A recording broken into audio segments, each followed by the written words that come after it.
प्रणाम दोस्तों, आपका आपके अपने चैनल आस्था भक्ति एवं श्रद्धा में स्वागत है। दोस्तों, हमारे हिंदू धर्म शास्त्रों के अनुसार मौनी अमावस्या बहुत अनुकूल मानी गई है।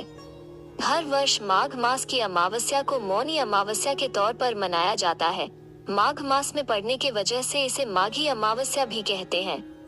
इस दिन दान करने से पापों से मुक्ति मिलती है और ग्रह दोष दूर हो जाते हैं।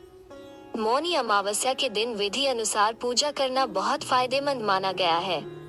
इस दिन भगवान विष्णु के साथ पीपल के पेड़ की पूजा की जाती है। धार्मिक मान्यता है कि इस दिन पवित्र नदियों या तीर्थ में स्नान से पुण्य की प्राप्ति होती है। इस दिन मौन व्रत रखने और मुख से कटु शब्द ना निकालने से मुनि पद की प्राप्ति होती है। सुबह से इस दिन मौन व्रत रखा जाता है और ध्यान चिंतन आदि करना चाहिए। दोस्तों, आइए जानते हैं मौनी अमावस्या का महत्व। क्यों रखा जाता है मौनी अमावस्या के दिन मौन? क्या दान करना चाहिए? कैसे करनी चाहिए मौनी अमावस्या के दिन पूजा, व्रत कथा, तिथि व मुहूर्त और मौनी अमावस्या व्रत के नियम। इसलिए पूरी जानकारी के लिए वीडियो को अंत तक जरूर देखें और अगर आप मेरे चैनल में नए आए हैं तो सब्सक्राइब करना ना भूलें। दोस्तों, आइए सबसे पहले जानते हैं मौनी अमावस्या का महत्व। धार्मिक मान्यताओं के अनुसार इस दिन पितरों का तर्पण करने से पितृदोष से मुक्ति मिल जाती है। पितृदोष से मुक्ति पाने के लिए इस दिन पितरों का ध्यान करते हुए सूर्य देव को जल अर्पित करें।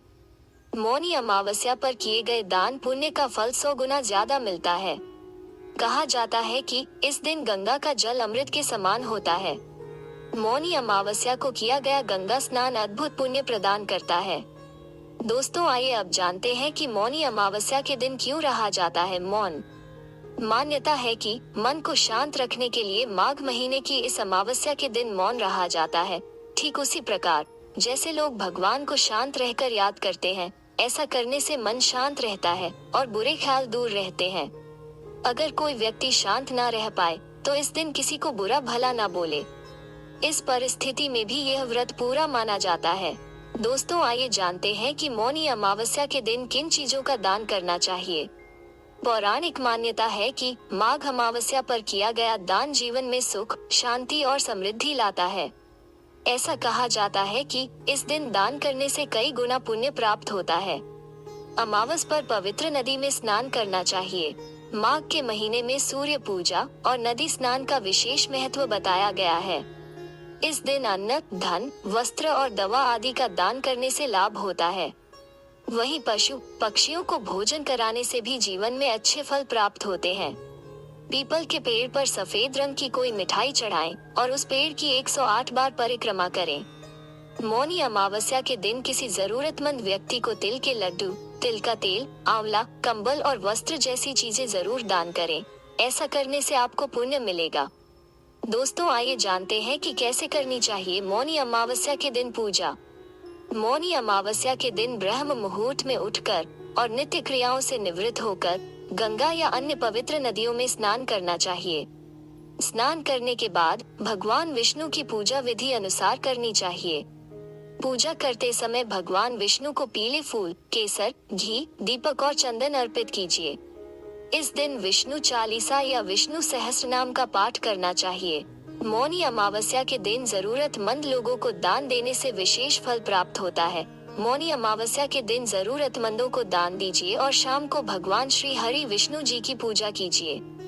दोस्तों, आइए अब जानते हैं मौनी अमावस्या 2022 की तिथि व मुहूर्त।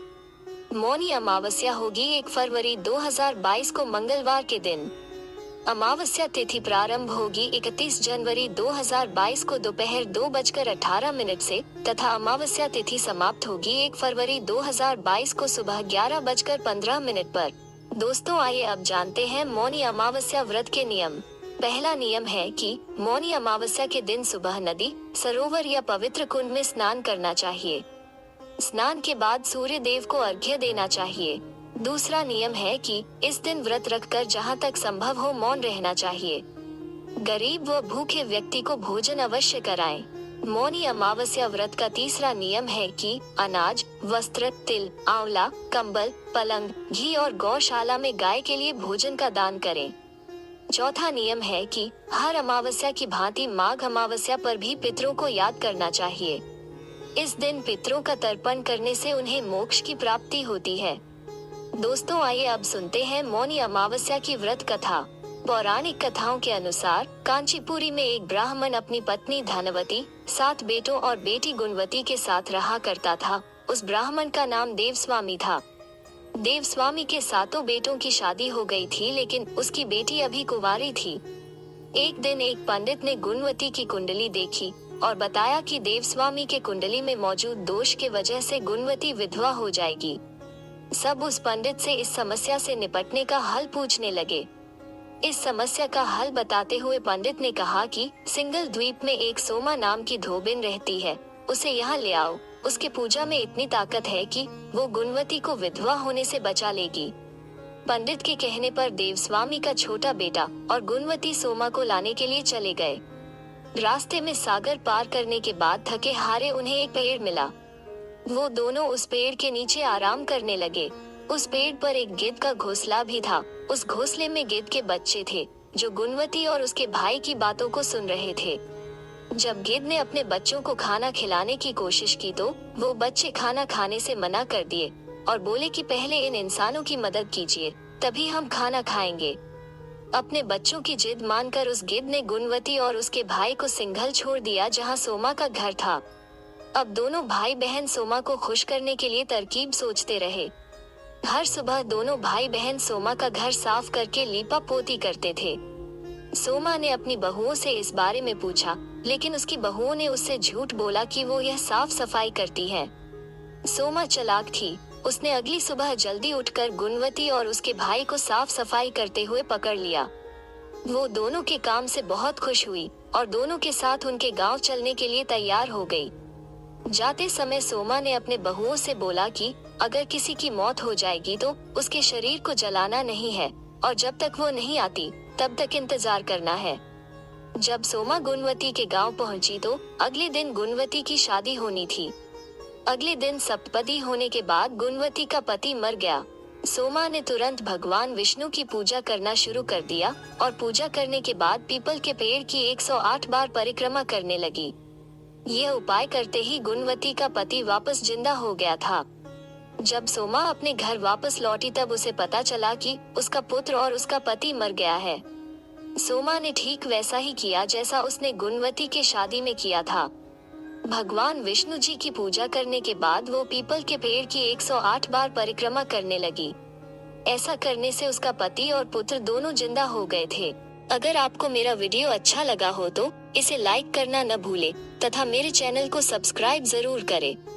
अगर आपके कोई सुझाव है तो उन्हें प्लीज कमेंट में जरूर बताएं। धन्यवाद।